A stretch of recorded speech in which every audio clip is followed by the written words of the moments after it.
स्वागत है आप सभी का हमारे YouTube channel Guru commerce all in one में। आज के इस वीडियो में हम चर्चा करेंगे कुछ महत्वपूर्ण टॉपिक्स पे जो कि पार्टनरशिप फंडामेंटल यानी बेसिक को समझने के लिए आवश्यक है।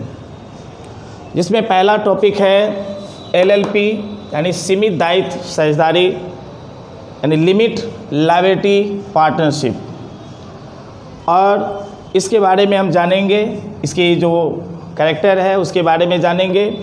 दूसरा जो हमारा टॉपिक है LLP और जो सिंपल पार्टनरशिप जो होता है उसमें क्या डिफरेंस है। उसके बाद हम तीसरा टॉपिक पे चर्चा करेंगे साझेदारों के अधिकार, राइट्स ऑफ पार्टनर्स, ठीक है। और चौथा टॉपिक्स जो कि सबसे लास्ट में हम लोग चर्चा करेंगे साझेदारों के कर्तव्य यानी ड्यूटीज ऑफ पार्टनर्स, ठीक है। तो वीडियो शुरू करते हैं। सबसे पहले बात करते हैं LLP लिमिटेड लायबिलिटी पार्टनरशिप, ठीक है। बात करें इसमें एक्ट का तो इसमें 2008 एक्ट यानी अधिनियम आया था पार्टनरशिप का, जिसमें LLP को बढ़ावा दिया गया और वहीं से LLP का जन्म हुआ, ठीक है। इसका जो LLP का जन्म होता है एग्रीमेंट से होता है, जिसके लिए कम से कम 2 व्यक्ति का होना अनिवार्य है। कम से कम 2 व्यक्ति मिलकर के आपसी ठहराव करेंगे, एग्रीमेंट करेंगे। लेकिन याद रहे यह एग्रीमेंट पेपर पे होना चाहिए, स्टाम्प पेपर पे होना चाहिए, ठीक है। और उस स्टाम्प पेपर को जिस पे एग्रीमेंट हुआ है फाइल करना पड़ेगा रजिस्ट्रार के पास, कंपनी रजिस्ट्रार के पास इसे फाइल करना होगा, जमा करना होगा। बात करें लायबिलिटी का तो इसमें जो साझेदार होते हैं उसकी लायबिलिटी उसके द्वारा लगाई गई पूंजी तक ही सीमित होती है। इसी कारण से इसे सीमित दायित्व वाली साझेदारी कही जाती है।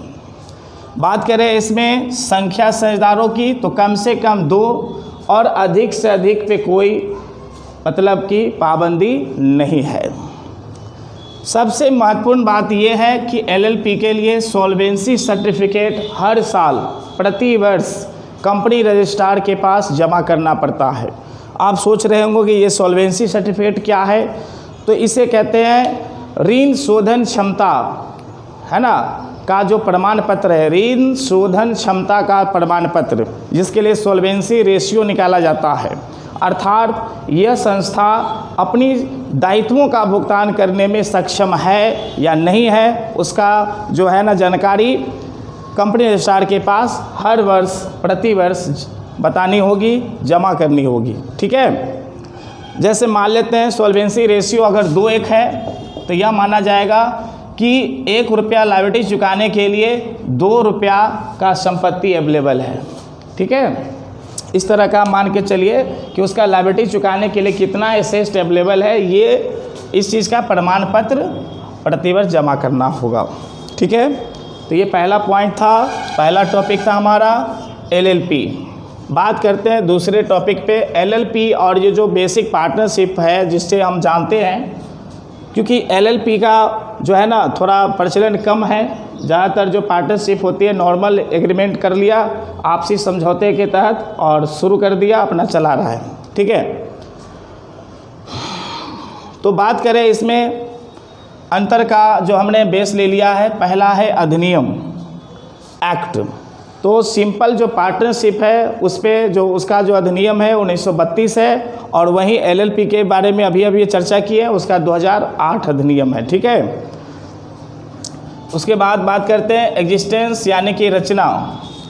तो सिंपल पार्टनरशिप है उसकी रचना जो होती है आपसी समझौते से होती है, और बात करें LLP का तो उसकी रचना कानून द्वारा होती है, उसका अस्तित्व कानून के नज़र में होता है। उसके बाद बात करें पंजीयन का तो जो सिंपल पार्टनरशिप है जो बेसिक, उसका रजिस्ट्रेशन कराना अनिवार्य नहीं है। अब करा भी सकते हैं विशेष सुविधा प्राप्त करने के लिए, नहीं भी करा सकते, लेकिन LLP का रजिस्ट्रेशन कराना अनिवार्य होता है, ठीक है। आगे बात करें अस्तित्व का तो सिंपल जो बेसिक पार्टनरशिप है उसमें साझेदारों का अस्तित्व फर्म से अलग नहीं होता है। अलग नहीं होता है, और वहीं एलएलपी में साझेदारों का जो अस्तित्व होता है वो फर्म से अलग होता है। इसका आशय ये हुआ कि सिंपल पार्टनरशिप में मान लेते हैं कोई साझेदार का देहांत हो जाता है या कोई रिटायर हो जाता है, तो ऐसी स्थिति में पार्टनरशिप बंद हो सकती है। जैसे 2 ही पार्टनर है और एक पार्टनर रिटायर कर गया तो एक बच जाएगा, तो वैसे में पार्टनरशिप समाप्त हो जाएगी। लेकिन उसमें क्या है, एलएलपी में क्योंकि इसका रजिस्ट्रेशन हुआ रहता है, तो जब तक रजिस्ट्रेशन को रद्द नहीं कराया जाएगा तब तक वह फर्म चलता ही रहता है। ठीक है, आगे बात करें साझेदारों की संख्या। तो साझेदारों की संख्या की बात करें तो इसमें जो बेसिक पार्टनरशिप है उसमें कम से कम 2 और अधिकतम 50, इससे ज़्यादा नहीं हो सकता। लेकिन एलएलपी में न्यूनतम तो 2 है, लेकिन अधिकतम की कोई सीमा निर्धारित नहीं की गई है, माने जितना हो जाए। उसके बाद बात करें लायबिलिटीज़ का, तो जो बेसिक पार्टनरशिप है उसमें साझेदारों का दायित्व असीमित होता है, अनलिमिटेड होता है। इसका आशय ये हुआ कि अगर ज़रूरत पड़े तो फर्म के ऋण चुकाने के लिए साझेदारों का निजी जो संपत्ति है वो भी प्रयोग में लाया जा सकता है।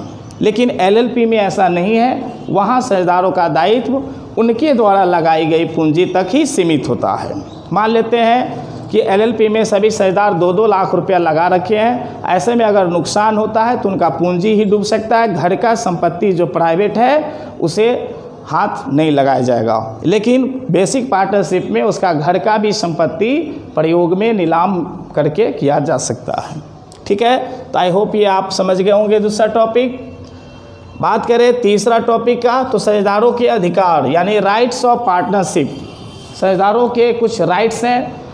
ठीक है, वो राइट्स क्या है? सबसे पहला, व्यवसाय में भाग लेने का अधिकार, यानी एक पार्टनर अपने बिजनेस फर्म में किसी भी काम में अपना पार्टिसिपेट कर सकते हैं। कोई भी मीटिंग सीटिंग होता है उसमें अपना पार्टिसिपेट ले सकते हैं। दूसरी है सभी मामलों में अपनी राय देने का अधिकार। अगर किसी प्रकार का मीटिंग होता है तो अपनी राय, अपना ओपिनियन अपने पार्टनर के सामने रख सकता है। दूसरा है तीसरा, हिसाब किताब देखने का अधिकार, यानी उसमें जो लेजर्स होते हैं, जो हिसाब किताब जिन बहियों में रखा जाता है, उस बही को देखने का अधिकार एक साझेदार को होता है। ये तो सिंपल सी बात है, अब उसका बिजनेस है और हिसाब किताब ना देखे ऐसा हो ही नहीं सकता।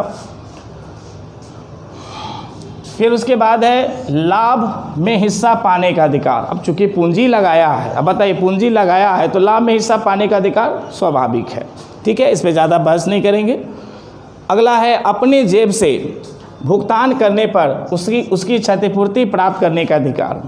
मान लेते हैं कहीं कोई खर्च फर्म का था और साझेदार ने अपने जेब से भुगतान कर दिया, ऐसे में वो फर्म से उतना पैसा ले सकता है। ठीक है, यह उसका राइट्स बनता है। फिर अगला है अवकाश ग्रहण करने का अधिकार, यानी साझेदार अगर चाहे तो वह फर्म से सभी साझेदारों को पूर्व सूचना देकर, याद रहे पूर्व सूचना देकर, ठीक है, फर्म से अलग हो सकता है और अपना खुद का बिजनेस अलग खोल सकता है। ठीक है, लेकिन इसके लिए सभी साझेदारों की सहमति होना जरूरी है। बात समझ रहे हैं? ठीक है, समझते रहिएगा, क्योंकि हम थोड़ा है ना सीरियस रह के पढ़ाते हैं। आज के डेट में बहुत सारे शिक्षक ऐसे भी हैं जो यूट्यूब पे चैनल चलाते हैं और बहुत सारे ऐसे शब्दों का प्रयोग करते हैं जो एक शिक्षक के नाते उन्हें नहीं करना चाहिए। वो सब मुझसे नहीं होगा। ठीक है, बात करें आगे, और इस पर एक चीज़ और कहना चाहेंगे कि अगर चाणक्य अगर स्ट्रिक्ट नहीं होते तो चंद्रगुप्त मौर्य जो कि पूरे भारत का जो शासक बना वो नहीं हो सकता था। ठीक है, एक साधारण सा मतलब कि जो लड़का पूरे विश्व विजेता बन सकता था, अगर चाणक्य ने उसे इस काबिल बना दिया। वो कितना स्ट्रिक्ट थे आप सब जानते हैं उसके बारे में। ठीक है, आगे बात करें पूंजी के अतिरिक्त दिए गए ऋण पर 6% की दर से ब्याज पाने का अधिकार। पूंजी के अतिरिक्त दिए गए ऋण पर 6% की दर से ब्याज पाने का अधिकार। इसका मतलब ये हुआ कि सभी साझेदार अपने अपने हिस्से की पूंजी लगाते हैं। ऐसे में अगर कोई साझेदार पूंजी के अतिरिक्त अगर फर्म को आवश्यकता के समय कुछ अतिरिक्त पैसा देता है तो उस पैसे पे कम से कम, जो कि सरकारी नियम है, 6% की दर से ब्याज पाने का अधिकार है। ठीक है, तो आई होप ये चीज़ समझ गए होंगे। चलिए अब चौथा पॉइंट आज का टॉपिक है साझेदारों के कर्तव्य, ड्यूटीज ऑफ पार्टनरशिप। अधिकार के साथ साथ साझेदार के कर्तव्य भी हैं जिसे नहीं भूलना है। पहला, काम करने का कर्तव्य, वो भी ईमानदारी से काम करने का कर्तव्य। उसका ड्यूटी है कि ईमानदारी से फर्म का काम करे, ऐसा ना कि हम मालिक है तो कोई काम ही नहीं करे। ठीक है, बात करें आगे, हानियों में हिस्सा लेने का कर्तव्य। जब उसका अधिकार लाभ में हिस्सा पाने का है तो हानि में हिस्सा लेने के लिए कोई पड़ोसी नहीं आएगा, उसे ही लेना पड़ेगा। ठीक है, आगे बात करें, अपने अधिकार क्षेत्र में ही काम करने का कर्तव्य। अब एक्चुअली आप जानते हैं इसमें पार्टनर में कम से कम 2 है और अधिक से अधिक 50। तो मान लेते हैं कि अगर एक पार्टनरशिप में 10 साझेदार है, यानी 10 पार्टनर्स हैं, अगर 10 अगर एक ही जगह अगर बैठ जाए तो वो तो वही होगा कि जहाँ 10 को बर्तन होता है वो ढंढन आने लगता है, माने कोई ना कोई विवाद का कारण बन ही जाएगा। ऐसे में अक्सर पार्टनर लोग क्या करते हैं, अपना अपना हिस्से का काम, अपना अपना विभाग अलग अलग बांट लेते हैं और अपने अपने विभाग में अपना ओनरशिप देखते हैं, मैनेजमेंट करते हैं। ऐसे में मान लेते किसी को मार्केट देखना है, किसी को ऑफिस देखना है, तो जो मार्केट देख रहा है उसे ऑफिस वाले, है ना, ऑफिस में जाकर किसी प्रकार का इंटरफेयर नहीं करना चाहिए। ठीक है, ऐसे में विवाद बढ़ जाती है। उसके आगे है एक दूसरे के प्रति वफादार रहने का कर्तव्य।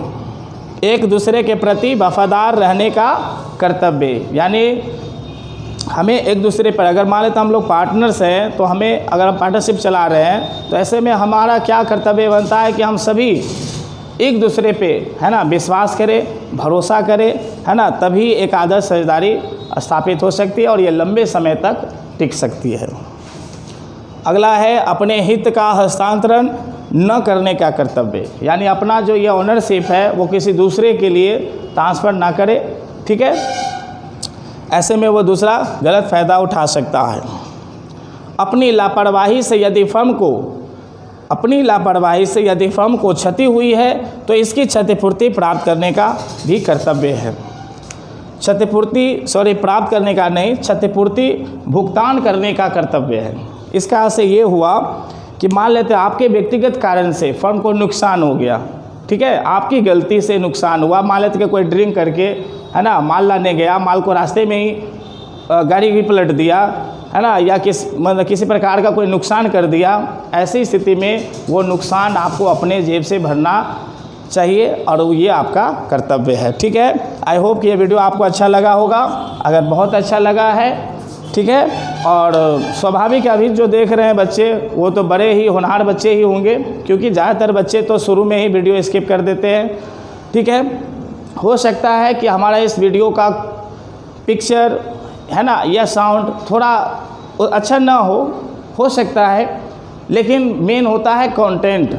जिस सब्जेक्ट पे हम बात कर रहे हैं, जिस टॉपिक पे हम लोग चर्चा कर रहे हैं, वहाँ से आपको क्या सीखने को मिला, इस पे फोकस करना चाहिए। ठीक है, तो मिलते हैं अगले वीडियो में। जय हिंद, जय भारत।